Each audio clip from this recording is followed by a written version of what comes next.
তিনটে কোম্পানিকে নিয়ে অনেকবার বলা হচ্ছিল, আমাকে রিকোয়েস্ট করা হয়েছে, বহুবার মেল করা, কমেন্ট বক্সে বহুবার লেখা। তিনটে কোম্পানিকে কথা বলবো। তিনটে কোম্পানির মধ্যে প্রথম কোম্পানিটার হচ্ছে অ্যারোস্পেস ডিফেন্স ক্লিন এনার্জির উপরে কাজ করছে। সেকেন্ড যে কোম্পানিটা কথা বললাম সেটা হচ্ছে কেমিক্যাল সেক্টরে স্পেশালিটি কেমিক্যালের উপর কোম্পানিটা কাজ করছে। তৃতীয় যে কোম্পানিটা কথা বলছি সেটাও স্পেশালিটি কেমিক্যাল হলেও ইলেকট্রনিক ভেহিকেলস যে ব্যাটারি রিপেয়ারিং ব্যাপার সেই ব্যাপারে কোম্পানিটা কাজ করে। অর্থাৎ স্পেশালিটি কেমিক্যালসের মধ্যে এ হচ্ছে টেক্সটাইল রিলেটেড কাজকর্মগুলো করে, আর এ হচ্ছে ইভি যে lithium ion battery, phosphate battery, এর ওপরে কাজ করে। কেন এই কথাটা বলছি? তিনটে কোম্পানি কিন্তু দারুণভাবে দৌড়চ্ছে। মানে এমন অবস্থা এক একটা কোম্পানি হয়েছে, যেমন একটা কোম্পানির কথা বল, প্রথম কোম্পানির প্রায় 1 বছরে 300% রিটার্ন দিয়ে দিয়েছে, যেটা ভয়ঙ্কর রিটার্ন। সেকেন্ড কোম্পানিটার ক্ষেত্রে আমাদের 1 বছরে ভালো রিটার্ন দিচ্ছে। তৃতীয় যে কোম্পানি স্পেশালিটি, সেও বিরাট প্রায় 54% রিটার্ন দিয়ে দিয়েছে 1 বছরের মধ্যে। এই যে এতখানি জাম্প করছে কোম্পানিটা, এবং কোম্পানিগুলোর পসিবিলিটি কি, এন্ট্রি করা যায় কি না এই মুহূর্তে কোম্পানিগুলোতে, এন্ট্রি লেভেলটা কোনটা হলে বেটার হয়, এরকম সিচুয়েশন রয়েছে। তো এই বিষয়গুলো নিয়ে বহু যে মানে একটা পর একটা প্রশ্ন আসছে আমার কাছে, সেগুলোকে কিন্তু সহজ করার জন্য একসঙ্গে একটা ভিডিওর মাধ্যমে তিনটে প্রকাশ করে দিচ্ছি।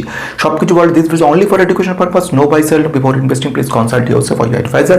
Past return carrier guarantee, future performances. Past return ভালো দিল মানেই ভবিষ্যতে কোম্পানিটা দুর্দান্ত করতে পারে, এই ধরনের কনসেপ্ট কিন্তু রাখলে চলবে না। কিন্তু কোম্পানির পোটেনশিয়াল গ্রোথটা কিন্তু দেখতে হবে। বারংবার আমার সমস্ত ভিডিওর মধ্যে যে তিনটে কথা সবসময় বলি, প্রথম ঘটনা হচ্ছে ফান্ডামেন্টাল দেখো। ফান্ডামেন্টাল মানে ভ্যালুয়েশন দেখো। ভ্যালুয়েশন শুধু নয়, return on equity, return on capital employed, P কি, প্রাইস টু আর্নিং রেশিও কি, ইন্ডাস্ট্রিজ পিসে কীভাবে কম্পেয়ার করবে, এছাড়া হচ্ছে ট্রেলিং পি বলতে কী বোঝায়। এর শুধু এইগুলো না, কোনো ব্যাঙ্কিং সেক্টরে যখন কোনো স্টকে এন্ট্রি নেবে তখন সেই ব্যাপারে চিন্তা ভাবনা করবে, সেই কোম্পানিটার নেট এনপিএ কী রয়েছে, গ্রস এনপিএ কী রয়েছে, দুটোর ডিফারেন্স কী রয়েছে, ক্যাপিটাল অ্যাডিকুয়েসি রেশিও ব্যাপারটা কী রয়েছে, সব কিছু কিন্তু যদি এইখানেই বলতে থাকি তাহলে এই সমস্ত স্টকগুলোর আপডেশন আর কোনোদিনও দেওয়া যাবে না। সে কারণের জন্য একটা সেকশন মেম্বারদের জন্য করে রেখেছি, সামান্য ফিজ একটা নেওয়া হয় 30 টাকা 35 টাকা প্রতি মাসে। সেখানে কিন্তু এই সমস্ত বিষয়গুলো সব বলে গেছি, কারণ সেগুলো না জানলে এইগুলো কিন্তু ব্যর্থ হয়ে যাবে।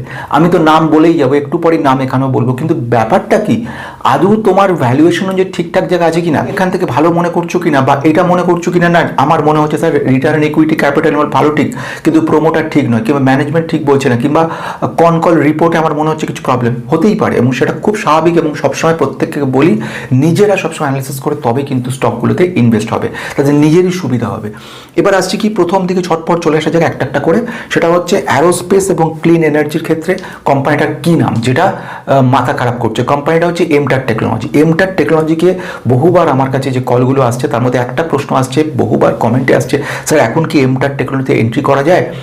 প্রথম ঘটনা হচ্ছে, এমটার টেকনোলজি বিরাট লেভেলে কাজ করছে, যে কাজটা আমি কিন্তু আজ না, আমার শুরু হয়েছে 3 বছর আগে থেকে বলা এমটার টেকনোলজি নিয়ে। নিজেরা যদি প্রথম দিকে যাও দেখতে পারবে, নিজেরাই সার্চ করে দেখতে পারবে যে আমি প্রথম দিকে এমটারটে কতবার বলেছি। এমটার টেকনোলজিকে ডিটেলসে আমি সমস্ত ভিডিওর মধ্যে পুরো অ্যানালিসিস করে দিয়েছিলাম, যে কোম্পানিটার মানে বিজনেসই আসল, যে কোনো কোম্পানিতে ব্যবসাটা আসল। কোম্পানির যে কাজগুলোর মধ্যে করছিল, যেরকম 1 নাম্বার আশা করে দেখতে পাচ্ছ, 1 নাম্বার যেখানে বলছি এরা, সেটা হচ্ছে কি, ব্লুম এনার্জির সঙ্গে এরা কি কাজ করছে, এরা এক ধরনের সেল তৈরি করছে, যাকে বলা হয় রিনিউয়েবল এনার্জি সেল। সেই ব্যাপারে কিন্তু এই কোম্পানিটা দারুণভাবে কাজ করছে। তখন যে এদের ফল্ট ছিল সেটাও বলেছিলাম, ক্লায়েন্ট কনসেন্ট্রেশন খুব বেশি ছিল, অর্থাৎ শুধুমাত্র ব্লুম এনার্জির ওপরে কিন্তু এরা নির্ভরশীল ছিল। ম্যাক্সিমাম রেভিনিউটা প্রায় 80% আসতো।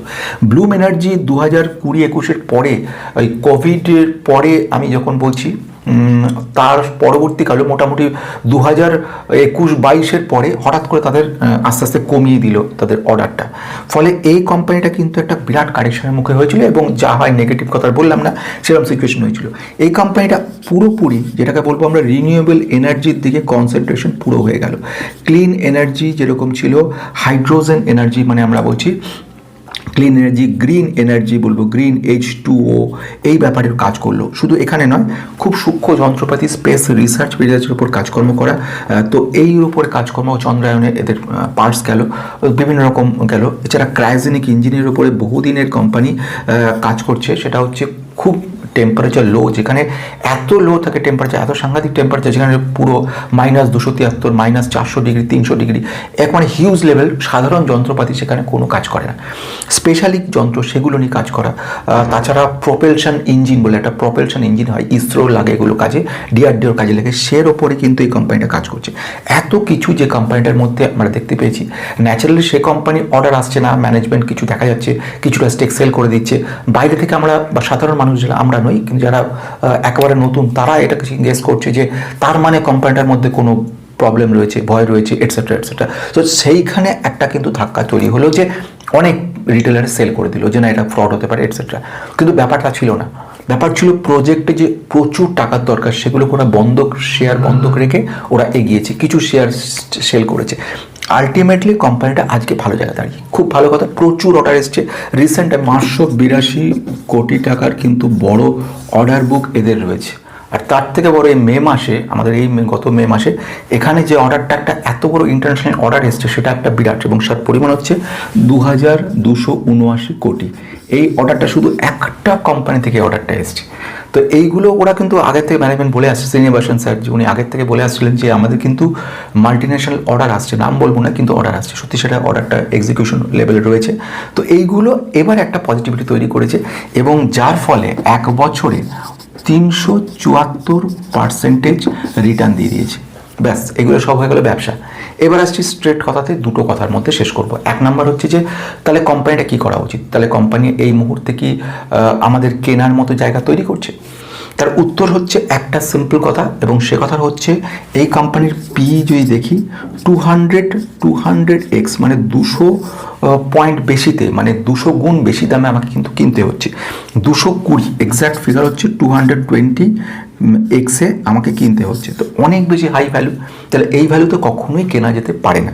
তাহলে এখন প্রশ্ন আসবে, তাহলে কোন ভ্যালু? নো বাই ও সেল রেকমেন্ডেশন, আমি শুধুমাত্র রেঞ্জ বলে দিতে পারি, কিন্তু আমি যেটা মনে করছি সেটা হচ্ছে এই কোম্পানিটা কিন্তু এতটা বেড়ে গেছে, অ্যাটলিস্ট 30% কারেকশন লেভেল না আসা পর্যন্ত কিন্তু আমরা এখানে এন্ট্রি করতে পারি। 25 to 30% কারেকশন আসলে তবেই কিন্তু এন্ট্রি করার জায়গা থাকে, তার আগে কিন্তু কখনোই নয়।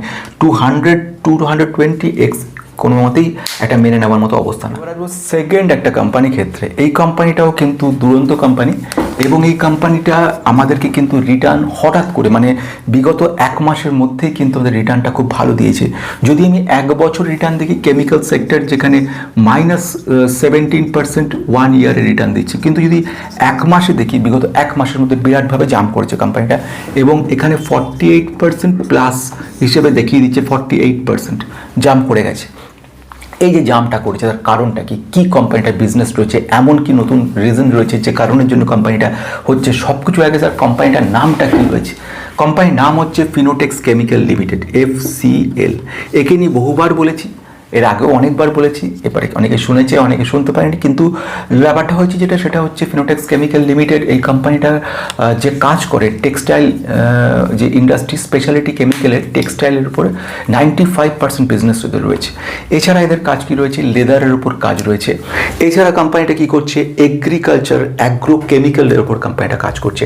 অর্থাৎ এই ধরনের কোম্পানিগুলোর সব থেকে বড় স্পেশালিটি হচ্ছে কোম্পানির যখন চলছে না তখন মনে হচ্ছে স্মল ক্যাপ কোম্পানি, যে কোম্পানিটা চলবে না এমন পরিস্থিতি, কিন্তু যখন কোম্পানিটা দৌড়াতে শুরু করে কোম্পানির পসিবিলিটিগুলো তখন একসঙ্গে নজরে পড়ে।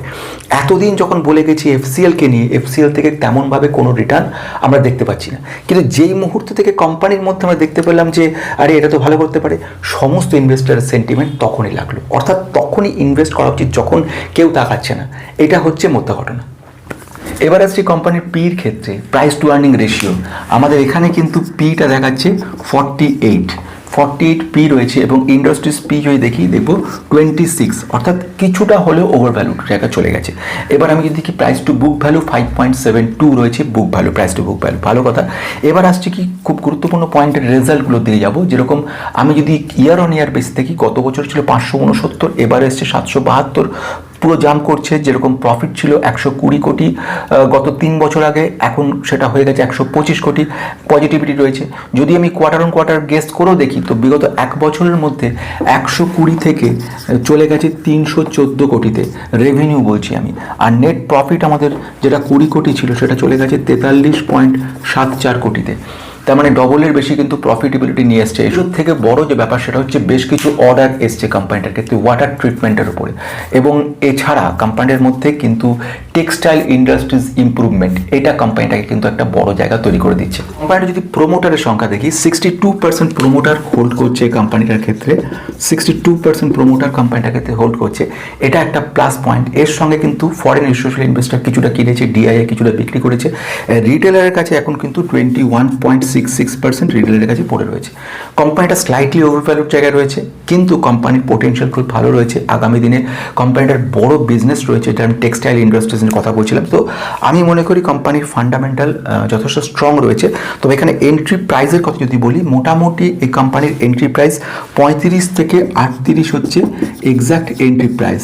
এই লেভেলে আসলেই কিন্তু একটা বাইং জোন ক্রিয়েট করছে। নো বাই অর সেল, কারণ প্রতিবারই কিন্তু যে কোম্পানিটার কথা বলবো বন্ধুরা, এটা নিয়ে যে এতবার এত প্রশ্ন এসছে যে তার উত্তর দিতে গিয়ে মাথা খারাপ হয়ে যাওয়ার জোগাড়। কারণ এটাই যে ইভি সেক্টরে কাজ করছে বলে না, কোম্পানিটার জাম্প দেখে, মানে কোম্পানিটার গ্রোথ লেভেলটা বিরাট। কি করে বিজনেসটা, কোম্পানিটার কাজকর্ম হচ্ছে স্পেশালিটি কেমিক্যালসের উপর কোম্পানিটা কাজ করে। স্পেশালিটি কেমিক্যালস বলতে কোম্পানিটা ইলেকট্রনিক যে ভেহিকেলস, তার যে ব্যাটারি মেটেরিয়াল, সেগুলো প্রসেসিংয়ের উপর কাজ করে। খুব গুরুত্বপূর্ণ, সব জায়গায় এটা লাগবে, সারা ভারতের বাইরেও কাজে লাগবে।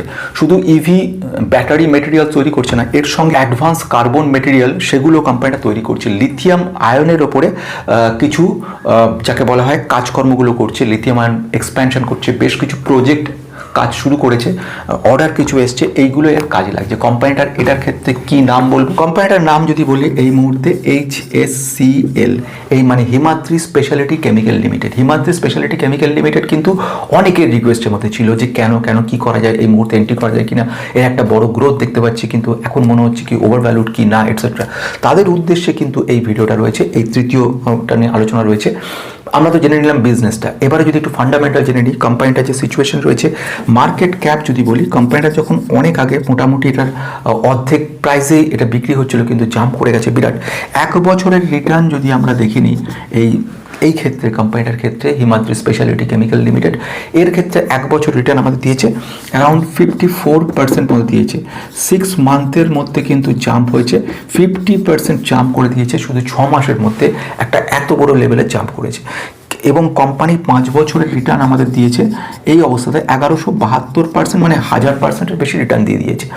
কিন্তু এইগুলো তো সব ঠিক আছে, এটা আলাদা জায়গা।